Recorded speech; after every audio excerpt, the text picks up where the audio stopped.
শ্রাবণ মাস, সকাল থেকে রাত অবধি সারাদিন বৃষ্টি পড়ছে। পথ ঘাট নালা চারিদিকে জলের টইটম্বু হয়ে আছে। আকাশে জমাট বাঁধা কালো মেঘ। সবার মন খারাপের একটাই কারণ, আজ রতনের মাথায় আকাশ ভেঙে পড়েছে। বাড়িতে টাকা পয়সা কিচ্ছু নেই, তেমন কোনো কাজও নেই। তার বড়লোক ভাই ও ভাবি আসছে শহর থেকে নেমন্তন্ন করতে তার ছেলের বিয়ের জন্য।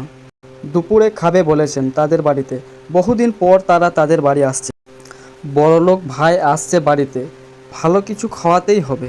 রতন বলল, ইলিশ মাছ তো স্বপ্নের মতো, কিন্তু অনেক টাকা লাগবে। কোথা থেকে টাকা পাবো এত? ঘরে তো একটা টাকাও নেই। রতনের স্ত্রী তার কাছে এসে বলল, অনেক টেনশনে আছো বুঝি? ভাই ভাবি আসছে, কি খাওয়াবে সেই চিন্তা নাকি? ভালো মাছ মাংস আনার মতো আমাদের কাছে তো কোনো টাকা নেই। রতন বলল, হ্যাঁ গো, মাথা ঘুরছে সেই চিন্তায়। কি করব কিছুই তো বুঝতে পারছি না। তখন রতনের স্ত্রী বলল, চিন্তা করো না, আমি একটা উপায় বের করব, তুমি শুধু সাহায্য করো। রতন তখন একটুকু টেনশন মুক্ত হয়ে বলল, বলো কি করতে হবে আমায়? তখন রতনের স্ত্রী বলল, আমাদের বাড়ির পিছনে যে ডোবাটা আছে, ওই ডোবাতে অনেক কচুর শাক জন্মেছে। তুমি কয়েকটা শাক তুলে আমাকে এনে দাও, আর ডোবাতে জাল পেতে দাও। ভাগ্য ভালো হলে কিছু চিংড়ি মাছ পাবে। রতন বলল, আচ্ছা ঠিক আছে, আমি তাহলে এখনই যাই।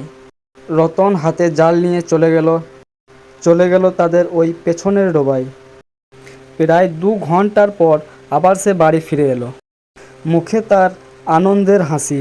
রতন এসে তার স্ত্রীকে বলল, এই দেখো গিন্নি, কি এনেছি। তার গিন্নি খুশি হয়ে বলল, এতগুলো চিংড়ি? যাও তাড়াতাড়ি ভিজে কাপড় পাল্টে নাও, আমি রান্না বসিয়ে দিচ্ছি।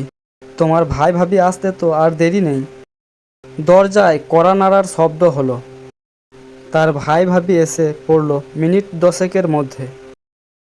রতনের স্ত্রী তাদেরকে বসতে দিলেন। চিড়ে মিষ্টি ও গুড় দিয়ে আপ্যায়ন করলেন তাদের। ওইদিকে রান্নাঘরে ভাতও হয়ে গেছে। তখন রতনের স্ত্রী তাদেরকে ডেকে বললেন, আসুন এবার দুপুরের খাবারটা খেয়ে নিন। তাদের 3জনকে খাবার বেড়ে দিলেন রতনের স্ত্রী। গরম ভাত, চিংড়ির ঝোল ও কচু পাতার তরকারি।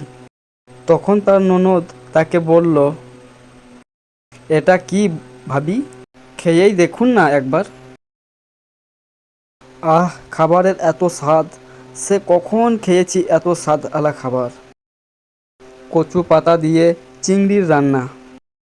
রতনের ভাই বলল, খেতে দারুণ হয়েছে, সত্যি তোমার রান্নার হাত অপূর্ব। ভাই ও ভাবি পেট ভরে খেলেন তৃপ্তি এবং আনন্দের সাথে, এবং আশীর্বাদ করলেন রতন আর তার স্ত্রীকে। বিমল তাকিয়ে রইল তার স্ত্রীর দিকে, কৃতজ্ঞতা ভরা মায়ার দৃষ্টিতে। তার স্ত্রী লাজুক হাসি দিয়ে মাথা নিচু করল। তো বাচ্চারা, কেমন লাগলো গল্পটা? ভালো লাগলে একটা লাইক এবং চ্যানেলটাকে সাবস্ক্রাইব করে দাও।